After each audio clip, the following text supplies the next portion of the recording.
واذكروا نعمة الله عليكم إذ كنتم أعداء فألف بين قلوبكم فأصبحتم بنعمته إخوانا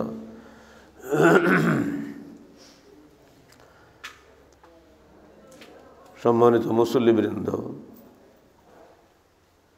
জীবনের সর্বপ্রথম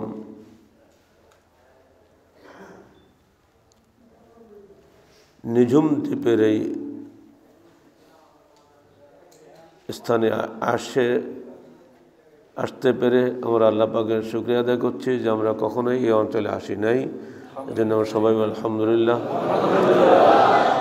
এবং তার চাইতে খুশি হয়েছে যে এখানে একটা মসজিদ আছে দেখে, কারণ আমাদের ধারণা ছিল নিঝুম দ্বীপে কোনো মুসলমান নাই। ওখানে সাইনবোর্ডে লেখা রয়েছে নৃগোষ্ঠীদের সংস্কৃতির ব্যাপারে আপনারা কিছুই বলবেন না। এখানে যে নৃগোষ্ঠী বলতে তো অমুসলিমদেরকে বোঝানো হয়, কিন্তু পরে এখন দেখছি সবই তো মুসলমান। এজন্য খুশির খবর না এটা? আলহামদুলিল্লাহ। তারপরে মসজিদ দেখে আমরা আরও খুশি হয়েছি। চারিদিকে বঙ্গোপসাগরের অথই পানি, উপরে নিশ্চিম নীলাকাশ, আর এর মাঝখানে 91 বর্গ কিলোমিটারের এই ক্ষুদ্র নিঝুম দ্বীপ। এখানে যে আল্লাহর নাম নেওয়ার মতো কিছু লোক আছে, এজন্য আল্লাহ পাকের হুজুরে হাজারো শুকর আলহামদুলিল্লাহ। প্রত্যেক মানুষেরই উচিত আল্লাহকে স্মরণ করা, কারণ আমাদেরকে আল্লাহই সৃষ্টি করেছেন, মানুষ সৃষ্টি করেনি।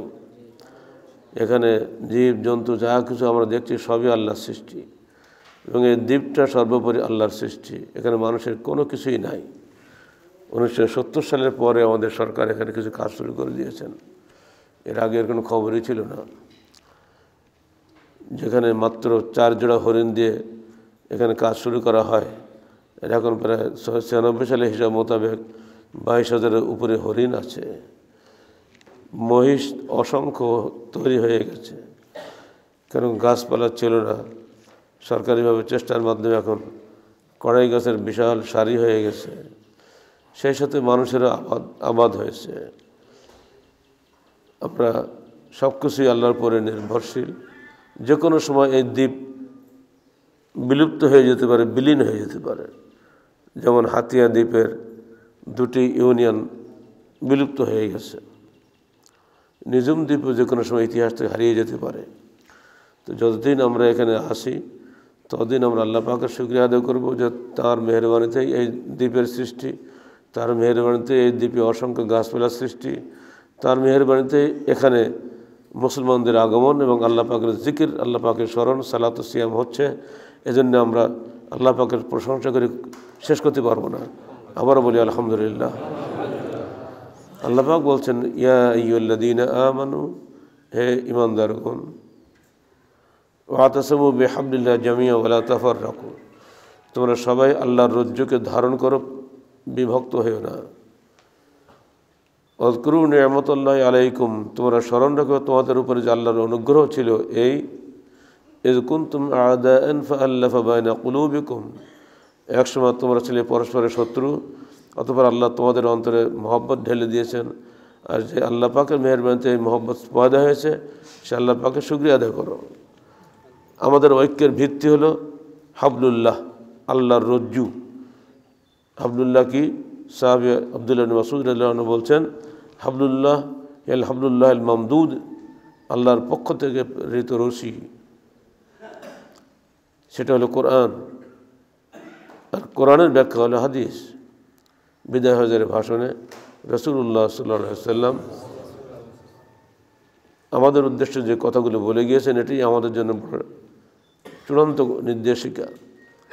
তিনি বলছেন, তারাকতু ফীকুম আমরাইন লান তাদিল্লু মা তামাসসাকতুম বিহিমা কিতাবুল্লাহি সুন্নাত নবিয়্যিহি, আমি তোমাদের মাঝে ছেড়ে যাচ্ছি 2টি বস্তু।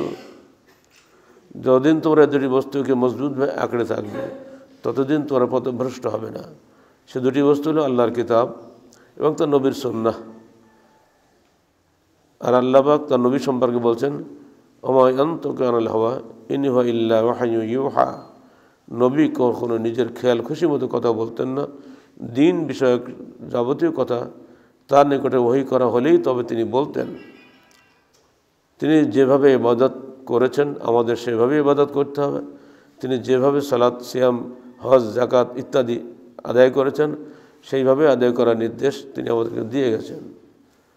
এ বিষয়ে যাদেরকে আমরা চার ইমাম বলি তাদের প্রত্যেকের একই বক্তব্য।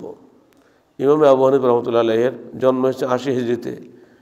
তার আব্বা, তার দাদা, তার পূর্বেকার যে মানুষগুলো কীভাবে সালাত আদায় করতেন সেগুলো সব কিন্তু কিতাবে লেখা আছে। মূল কথা হচ্ছে রসুলের সুন্নাত যেটা বলেছে সেটি আমাদের পালন করার জন্য চার ইমামের প্রত্যেকে একই কথা বলে গিয়েছেন, ইযা সাহহাল হাদিস ফাহুয়া মাযহাবুনা। যখন সহিহ হাদিস পাবে ওটাই আমাদের মাযহাব।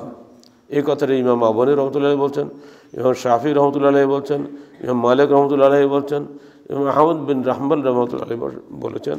সকল ইমাম, সকল মুজতাহিদ একই কথা বলে গিয়েছেন। এ ব্যাপারে মুসলমানদের মধ্যে বাধা বিঘ্ন থাকার কোনো কথা না, কিন্তু এগুলো হয়ে গেছে মানুষের বিভিন্ন কারণে।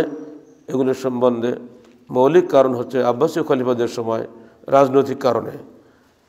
এই কারণটাই এখন খলিফাও নেই, খেলাফতও নেই, কিন্তু বিভক্তিটা রয়ে গেছে।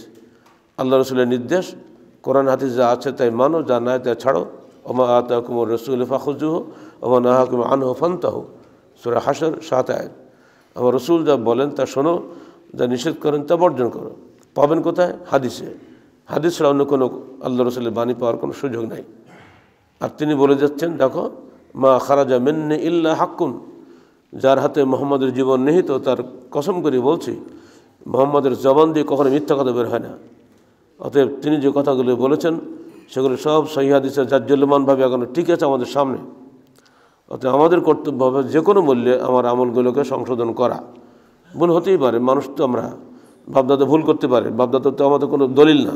দলিল হচ্ছে আমার রসুল এবং সেগুলো কোরআন এবং হাদিসের মধ্যেই আছে। যদি আমাদের বাপদাদা কোনো ভুল করে থাকেন, কোনো আলেম ওলামা যদি ভুল করে থাকে, হাদিস থেকে মিটিয়ে নিতে হবে। ঠিক যেমন টাকা নকল না আসল যাচাই করার জন্য আমরা কোষ্ঠীপাতর দেখি, ঠিক অমনি করে আমাদের জীবনের আমলগুলো সঠিক না বেঠিক যাচাই করার জন্য পবিত্র কোরআন এবং সহিহ হাদিস থেকে যাচাই করতে হবে। এটা হলো মৌলিক কথা। এই কথাটি চার ইমাম করে সমস্ত ইমাম বলে গিয়েছেন। দুর্ভাগ্য হয়েছে আমরা ভেদাভেদটাই হয়ে গেছে আমাদের মূল সমস্যা। যদি কেউ বিএনপি করে সে আওয়ামী লীগ দেখতে পারে না, যদি কেউ আওয়ামী লীগ করে সে বিএনপি দেখতে পারে না। এই যে আমরা রাজনৈতিকভাবে পরস্পর মারামারি করি, ঠিক একইভাবে ধর্মীয় ব্যাপারে আমরা এগুলো করি। এগুলো থেকে আমাদের দূরে থাকতে হবে। আহলে হাদিস আন্দোলন বাংলাদেশের দাওয়াত হচ্ছে দেশের মানুষের কাছে যে আসুন পবিত্র কোরআন ও সহিহ হাদিসের আলোকে জীবন গড়ি, বাস। এর বাইরে আর কোনো বক্তব্য এখানে নাই। আসুন পবিত্র কোরআন ও সহিহ হাদিসের আলোকে জীবন গড়ি। এটা আমাদের সার্বিক জীবন, ধর্মীয় জীবন, রাজনৈতিক জীবন, অর্থনৈতিক জীবন, সব পুরো টোটাল লাইফটার আমাকে আল্লাহকে কৈফিয়ত দিতে হবে না? সব লাইফের জীবনের প্রতিটি কথা, কর্ম, সব কিছু কৈফিয়ত আল্লাহর কাছে দিতে হবে। তাই আমাদের দাওয়াত নিজুম দ্বীপের মুসলিম ভাই বোনদের কাছে যে আসুন পবিত্র কোরআন ও সহিহ হাদিসের আলোকে জীবন গড়ি। যে কথা খলিফারা বলে গিয়েছেন, যে কথা চার ইমাম বলে গিয়েছেন, যে কথা আমাদের পূর্বসূরি ওলামায়ে কেরাম বলে গিয়েছেন, সেই কথাটাই হলো সঠিক কথা।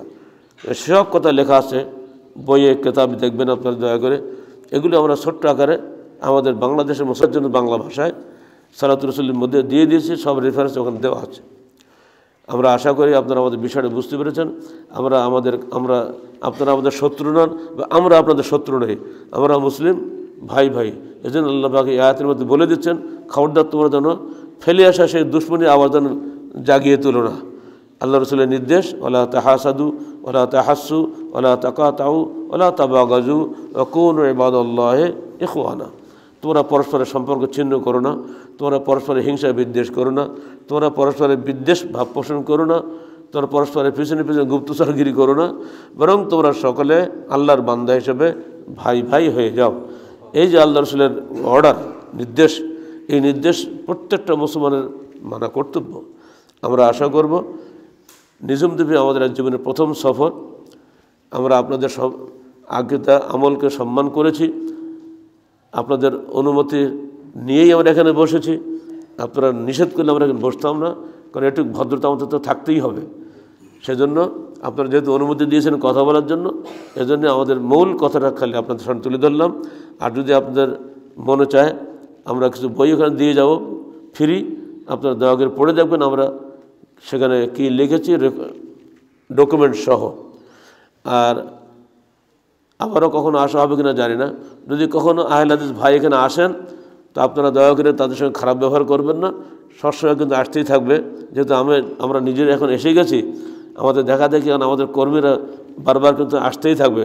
তো আপনাদেরকে সেখানে আমরা আশা করব আপনারা ভাই হিসেবে তাদেরকে গ্রহণ করে নেবেন, যেন তাদেরকে শত্রু ভাববেন না। আমরা আপনাদের ভাই, আপনারা আমাদের ভাই।